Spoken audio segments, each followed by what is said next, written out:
about a $4 million contract where they would professionally design the site and everything.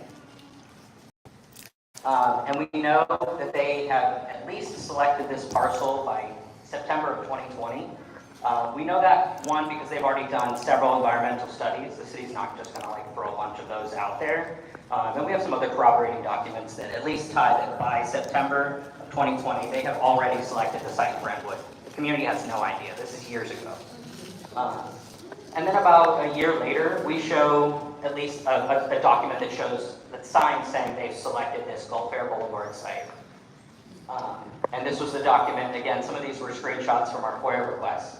But as you can see, the city of Jacksonville is proceeding with the development of a series of parcels, and it says it's the medical examiner's office. This is back in, revised from 2020, but this was at least 2021. I mean, this was years ago they had decided this. The community had no idea.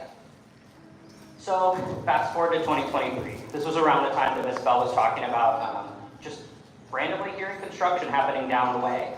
And when you look back at the News for Jacks articles, the First Coast News, you see the local councilwoman. She's digging in her shovel with everybody else, groundbreaking.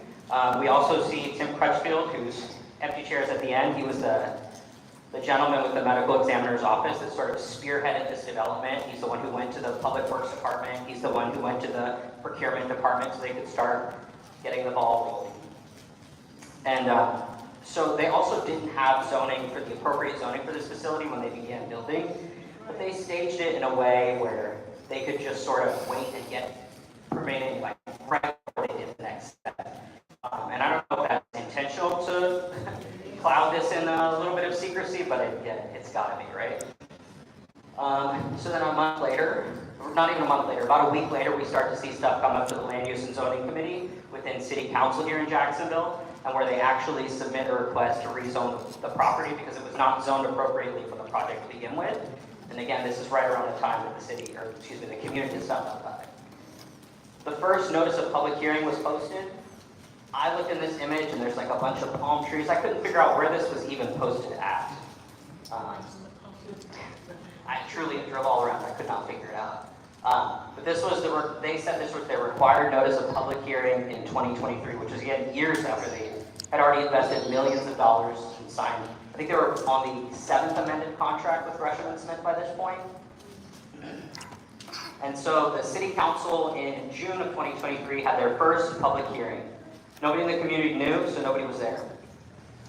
And about a month later, City Council kicked it to the Land Use and Zoning to figure out, is this an appropriate sited development?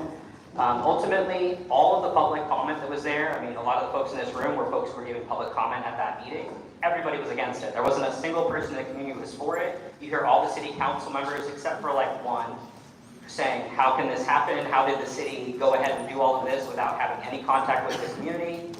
Tim Crutchfield from the medical examiner's office, he was there, and when the City Council members on the Land Use and Zoning Committee asked, have you contacted the community? Have you talked with the community about this at all? He said, no. Shocking. They continued it for 3 more hearings in the Land Use and Zoning Committee. It just kept getting kicked down the road. They said they needed more questions answered about all of the questions that a community would have. Nobody from the city showed up. Tim Crutchfield didn't come back for 3 more of those hearings. They actually had to, on the 4th hearing, literally say, is anybody listening to the feed from the city that can come down here and answer our questions? Unfortunately, somebody did come down, didn't really answer any questions, and they kicked it to the next meeting, where they brought out just a whole bunch of people from the medical examiner's office, the procurement department, the city planning department, and they all just sort of lined up and basically said, look, we've already invested $5 million in 5 years into this project, and everybody on City Council rolled over except for Rodney Gaffey. Everybody on City Council rolled over. It was at least on the Land Use and Zoning Committee. And they just approved it. They figured, we've already spent $5 million, we've already done 5 years, we're not willing to stand up for our constituents. And so they approved it. And when it had first gone through the Land Use and Zoning, that was in May, so this is about 5 months later. They approved it through the Land Use and Zoning, they approved it to rezone. Mike Gay initially did call for like a cease and desist, at least rhetorically. He didn't actually do anything. But it's interesting to see some of these city council members have the same initial concerns, but they roll over business as usual, and they just go with whatever the city's already approved, because they figure I guess I'm just a rubber stamp. Some of this is my editorial, so we may not all feel the same way about this. But it went back to City Council after the land use and zoning kicked it around for a couple of months, and ultimately City Council all approved it as well. Alrighty, I think Coach is going to come up here and talk to you about some of the environmental impacts. But the bottom line, while Coach is coming up, is a lot of this stuff was handled at the city's professional departments. All of it was kept out of the public's eye. All of this stuff was on the hush-hush, probably a lot like they're doing with the jail right now. They take things to like the Public Services Evaluation Committee where they just approve these different contract amendments, and none of this ever comes in front of the public. At no point do they notify the community. And then by the time it gets to City Council just acts as a rubber stamp. I mean, some of them have like their little ideological thing they'll champion on their own. For the most part, it seems like they just rubber stamp whatever the city's already invested in. We don't have to change it. All right. We have Dr. Z, Dr. Salika. She has such a pretty name, and I mess up her name all the time. But she did a repurpose, and because she has to go back to work, I'm going to let her speak about what to be replaced. Just take her seat real quick. Thank you. For such a brilliant, Yes, thank you. brilliant. That's a lot of work. We have a brilliant man over here. Here's another one. Good afternoon, everyone. So my name is Alina. I'm a board certified family medicine physician. I was actually raised in Brentwood. So as a family medicine physician, I'm actually trained to assess, evaluate, and treat everyone. Children, pregnant women, older adults, everyone of all ages. So essentially understanding the members of the community and the community health. So with that being said, Duval County and the state, Duval County leads the state and the country in many health inequities, including cancer, heart disease, and premature deaths that are especially greater among Black residents and those of low-income status. And the CDC has overwhelming data that has shown that social, economic, and physical environment significantly impacts health outcomes more than clinical care alone. And that's why I'm here right now, pretty much protesting the opening of this facility in a neighborhood and next to a school. The federal, state, and local policies are the foundational contributors to these factors, which are ultimately responsible for the health inequity problem that exists nationally as well as locally. The intentional disregard in preparing, organizing, and executing plans that involves the expenditure of $62 billion of public funding to build this 5-county medical examiner's office and forensic lab, while bulldozing past the community's outcry in violation of their rights, is an example of modern perpetuation of structural discrimination. That's right. So communities subjected to these discriminatory practices and policies experience higher levels of premature death and chronic diseases. And Brentwood is and will not be an exception to this rule.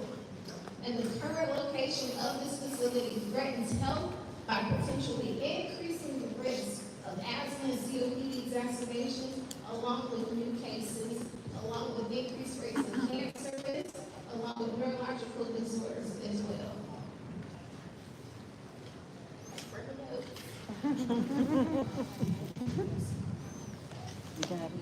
In addition to psychological well-being being impacted and the depreciating values of properties. And all of this will ultimately impact generational health and wealth. So this area already struggles with chronic disinvestment, high crime rates, poor health outcomes, poor access to healthy food, and the lack of safe spaces for youth and families. So by installing this office in Brentwood, they further traumatize and damage an already struggling community, and it offers no direct support to the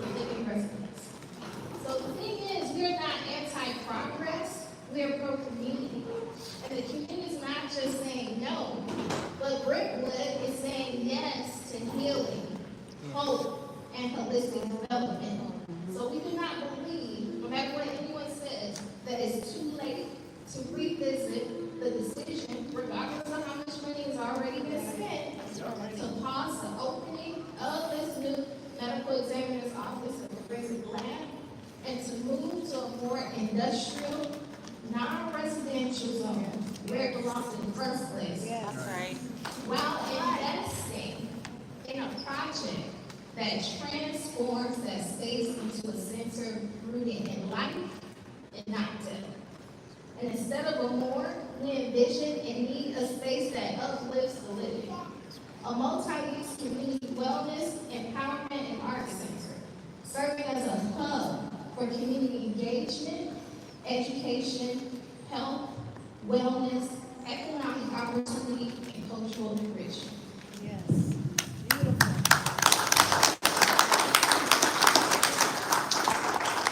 So the center could include an urgent care center, primary and preventative health services that offer wellness checks, mental health support, and maternal care.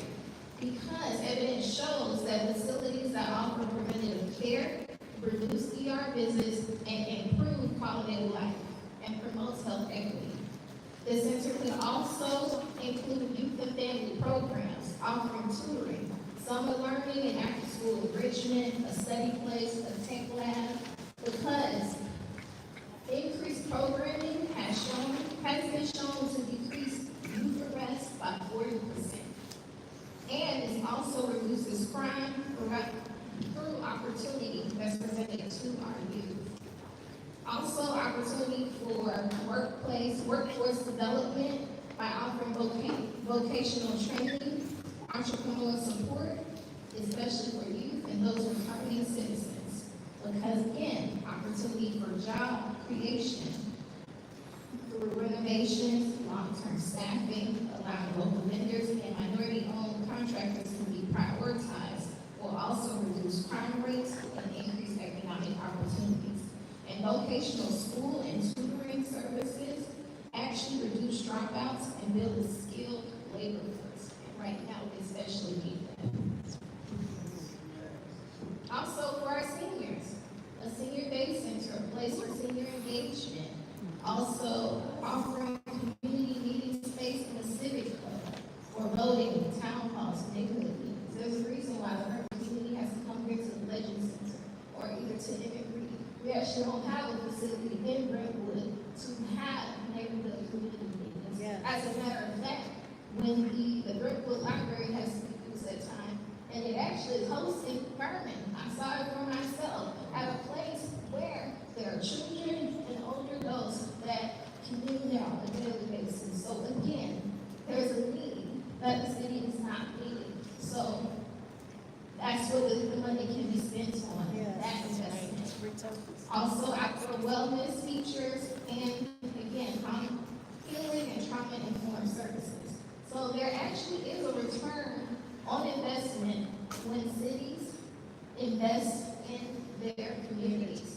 There's an actual $5 to $6 return for every $1 invested in community wellness infrastructure.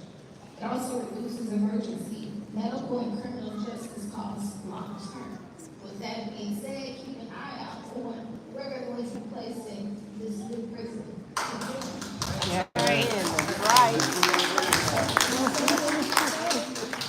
The interest in investing in death, along with imprisonment, versus in those living life whole and healing. So we have to be vocal, no matter how big the project is or how much money is spent. Remember David and Goliath. They said it was a lost cause, but we all know who won there. That's right. So also, this investment through this investment, we actually can attract partnerships from local universities, health systems, as well as other nonprofit organizations. And it increases property values and small business activity within the surrounding neighborhood. We talked about that here, but it also can overflow into others as well.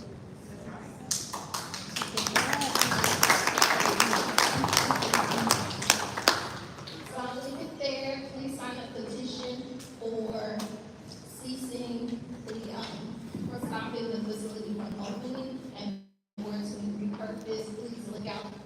additional, meetings, so really getting more impact into what the youth want. What else